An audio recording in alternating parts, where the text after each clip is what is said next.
नमस्कार, स्वागत है मेरे YouTube चैनल पर। आज हम मौलिक अधिकार के बारे में चर्चा करेंगे। जैसा कि पिछले क्लास में हमने मूल कर्तव्य के बारे में आपको बताया था, तो आज हम मौलिक अधिकार के बारे में चर्चा करेंगे।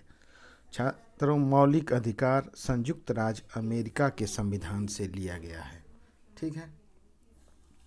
अधिकांश लोकतांत्रिक देशों के आधुनिक संविधानों की भांति भारत के संविधान में भी नागरिकों के लिए कई मौलिक अधिकार शामिल किए गए हैं और इन मौलिक अधिकारों को भारतीय संविधान केवल गारंटी ही नहीं देता, अपितु एक विश्व के अन्य संविधानों में पाए जाने वाले अधिकारों से अधिक व्यापक और स्पष्ट भी है। इस अध्याय में, इस वीडियो में हम भारत के संविधान में के भाग 3 में दिए गए मौलिक अधिकार तथा उनमें निहित विचार या सोच के विषय में अध्ययन करेंगे। तो ये भारतीय संविधान के भाग 3 में दिया गया है और पूरा मौलिक अधिकार जो है अनुच्छेद 12 से लेकर अनुच्छेद 35 तक दिया गया है। तो हम देखेंगे इस पाठ को पढ़ने के बाद कि मौलिक अधिकारों के अर्थ और स्वरूप की व्याख्या करने में हम सक्षम हो जाएंगे जब मौलिक अधिकार के बारे में जान जाएंगे। स्वतंत्रता के अधिकार के अंतर्गत दी गई विभिन्न स्वतंत्रताओं की सूची बना सकेंगे। व्यक्तिगत स्वतंत्रता और जीवन को सुरक्षित बनाने के लिए किए गए प्रावधानों की पहचान कर पाएंगे। भारत में पंथ निरपेक्षता के आधार क्या है, धार्मिक स्वतंत्रता के अधिकार की भूमिका का महत्व समझ पाएंगे। बहुल और विविधता पूर्ण समाज में सह अस्तित्व के लिए सांस्कृतिक और शैक्षिक अधिकारों की अनिवार्यता को समझ सकेंगे। विशेष रूप से अल्पसंख्यकों के लिए इनके महत्व की समझ विकसित कर सकेंगे। मौलिक अधिकारों के विभिन्न प्रकार से उल्लंघन के विरुद्ध रक्षा कवच के रूप में संवैधानिक उपचारों के अधिकार के अंतर्गत दी गई विभिन्न प्रकार की रीट या लेखों को वर्गीकृत कर पाएंगे हम। ठीक है। और मौलिक अधिकारों पर लगी सीमाओं को न्यायोचित ठहरा सकेंगे। अधिकारों और कर्तव्यों के बीच संबंधों का परीक्षण कर सकेंगे। संविधान में दर्ज मौलिक कर्तव्यों की सूची भी हम बना सकेंगे तथा मौलिक कर्तव्यों के महत्व को समझ सकेंगे। तो आइए देखते हैं। नेक्स्ट है हमारा आवश्यकता और महत्व।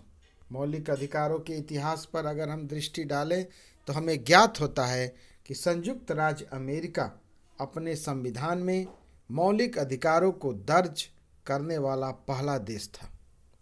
कहाँ से लिया गया? संयुक्त राज्य अमेरिका से। और जर्मनी ने 1919 में वीपर संविधान के द्वारा इनको अपनाया। इसी प्रकार आयरलैंड, रूस में क्रमशः 1922 और 1936 में इन्हें स्वीकार किया। हमारे स्वतंत्रता संघर्ष के दौरान हमारे राष्ट्रीय नेताओं ने लोगों के लिए इन अधिकारों के महत्व को महसूस किया। इसलिए 1928 में नेहरू कमेटी की मांग पर अधिकारों का प्रस्तावित बिल आया। जब भारत स्वतंत्र हुआ तो संविधान सभा ने कुछ आधारभूत अधिकारों को संविधान में शामिल किया, जिसकी विशेष रूप से रक्षा सुनिश्चित की गई। उन्हें मौलिक अधिकार का नाम दिया गया। ठीक है। मौलिक शब्द निम्न बिंदुओं पर बल देता है। आइए देखिए, भारत के संविधान में उन्हें अलग से दर्ज किया गया है। संविधान ने उसकी सुरक्षा के लिए विशेष प्रावधान किए हैं। इन अधिकारों को अदालतों द्वारा लागू किया जा सकता है। यह अधिकार संविधान द्वारा प्रदत्त है और इन्हें संवैधानिक दर्जा प्राप्त है। तो आइए हम समझने का प्रयास करें कि मौलिक अधिकार किस प्रकार विधायिका द्वारा निर्मित साधारण अधिकारों से अलग है। किस तरह से अलग है, जो विधायिका द्वारा कैसे अलग है साधारण अधिकार से। तो देखिए, साधारण अधिकार मौलिक अधिकारों की भांति देश के संविधान से रक्षित नहीं है। मौलिक अधिकारों में परिवर्तन केवल संविधान संशोधन द्वारा ही किया जा सकता है। मौलिक अधिकार में कभी भी परिवर्तन नहीं कर सकते हैं, संविधान में संशोधन के द्वारा इसको कर सकते हैं। जबकि साधारण कानून निर्माण की साधारण प्रक्रिया मात्र से बदले जा सकते हैं। मौलिक अधिकारों का सरकार के किसी भी अंग द्वारा उल्लंघन निषिद्ध है। यद्यपि स्थापित प्रक्रिया द्वारा इसमें संशोधन किया जा सकता है। मौलिक अधिकारों के उल्लंघन के मामले में न्यायपालिका का यह दायित्व और क्षेत्राधिकार है कि वह उनकी रक्षा करे। साधारण कानूनों के मामले में ऐसी कोई गारंटी नहीं है। ठीक है। मौलिक अधिकार के लक्षण, आइए हम मौलिक अधिकार के लक्षण पर चर्चा करते हैं। तो संविधान द्वारा प्रत्याभूत मौलिक अधिकार साधारण कानूनों से ऊपर है। सर्वोच्च न्यायालय और उच्च न्यायालय को रीट, आज्ञा और निर्देश के माध्यम से मौलिक अधिकार लागू करवाने की शक्ति है। नागरिकों के लिए कुछ अधिकारों के अतिरिक्त गैर नागरिकों के लिए भी अधिकार है। मौलिक अधिकारों के उपयोग पर कई प्रकार के नियंत्रण लगाए गए हैं। इसका अर्थ है कि ये अधिकार असीमित नहीं है। ठीक है। तो मौलिक अधिकार के लक्षण आइए इसमें और हैं।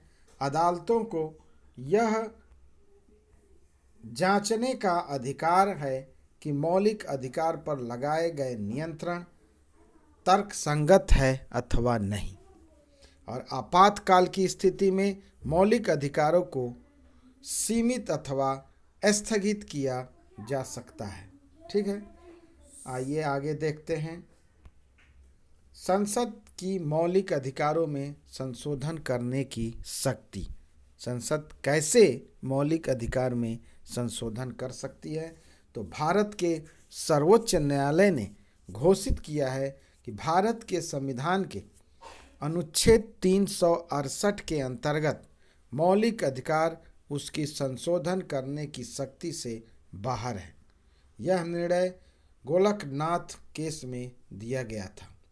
संविधान के 24वें और 25वें संशोधन के द्वारा संसद को मौलिक अधिकारों में संशोधन करने का अधिकार पुनः दिया गया था।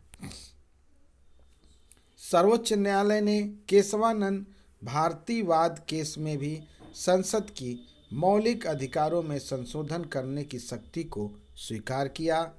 42वें संशोधन ने मौलिक अधिकारों में संशोधन करने के संसद के अधिकार पर और अधिक बल दिया है, और 1980 में मिनर्वा मिलवाद केस का निर्णय देते हुए सर्वोच्च न्यायालय ने स्पष्ट कहा है कि संविधान के भाग 3 और भाग 4 का संतुलन बिगाड़ने वाली हर बात को संविधान के मूल ढांचे को नष्ट करने वाला और असंवैधानिक माना जाएगा।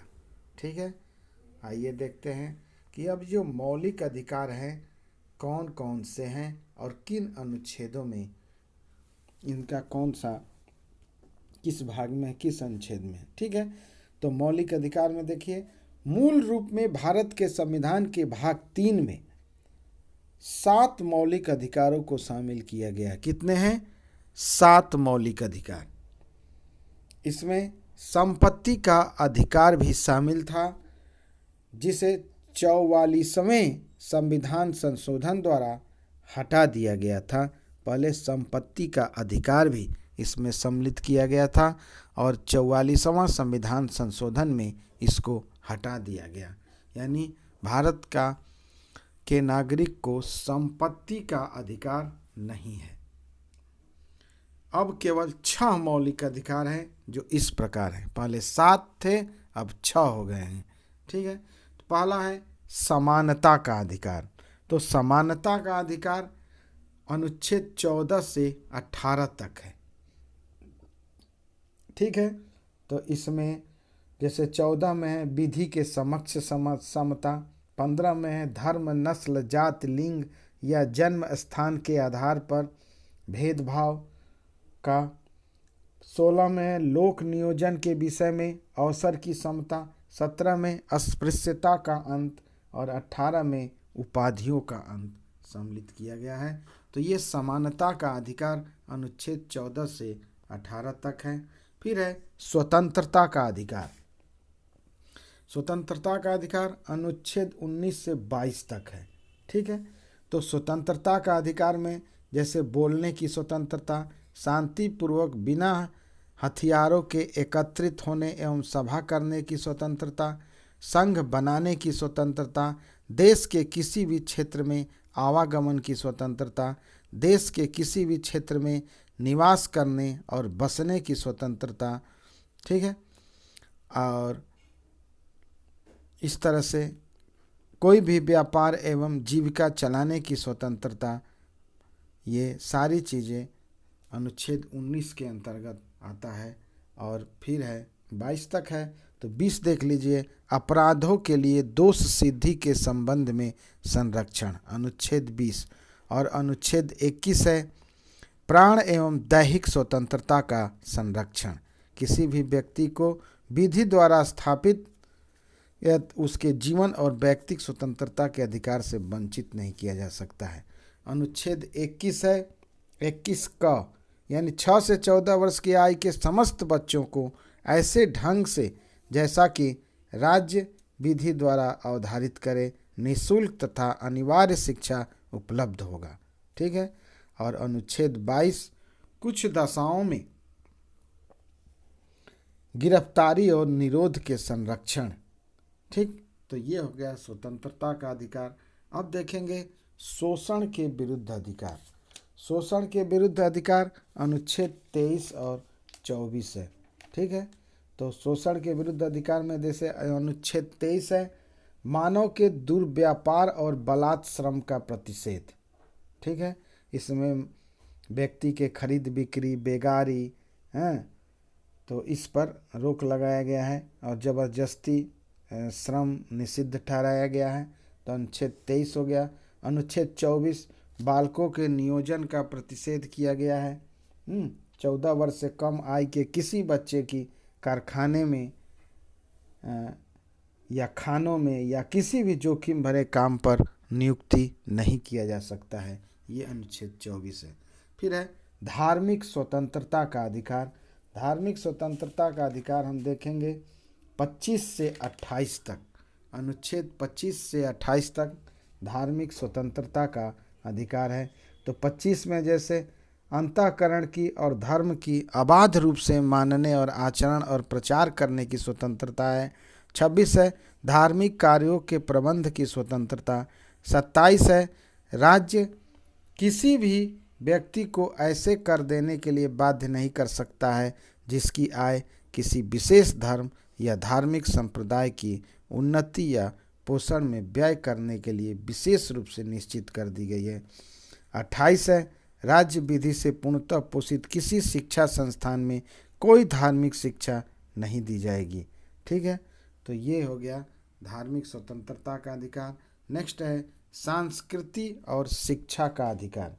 तो संस्कृति और शिक्षा का अधिकार ये है अनुच्छेद 29। ठीक है, 29 और 20 और 30, अनुच्छेद 29 और 30। इसमें अल्पसंख्यकों के हितों का संरक्षण किया अनुच्छेद 29 में, और अनुच्छेद 30 में शिक्षा संस्थाओं की स्थापना और प्रशासन करने का अल्पसंख्यक वर्गों का अधिकार की बात की गई है। और लास्ट हमारा मौलिक अधिकार है संवैधानिक उपचारों का अधिकार। ठीक है, तो संवैधानिक उपचार का अधिकार अनुच्छेद 32, 33, 34 और 35। ठीक है, तो संवैधानिक उपचार का अधिकार है ये। तो इस तरह से हमने देखा कि जो हमारे मूल अधिकार हैं ये कितने हैं, 6 हैं। समानता का अधिकार जो अनुच्छेद 14 से 28 तक है, स्वतंत्रता का अधिकार जो अनुच्छेद 19 से 22 तक है, शोषण के विरुद्ध अधिकार जो अनुच्छेद 23 से 24 तक है, धार्मिक स्वतंत्रता का अधिकार जो अनुच्छेद 25 से 28 है, और संस्कृति और शिक्षा संबंधी अधिकार जो 29 और 30 है, और संवैधानिक उपचारों का अधिकार जो अनुच्छेद 32 से 35 तक है। ठीक है, तो इस तरह से हम आज मौलिक अधिकार के बारे में चर्चा किए। तो इसी तरह इस टॉपिक को हम यहीं समाप्त करते हैं। धन्यवाद।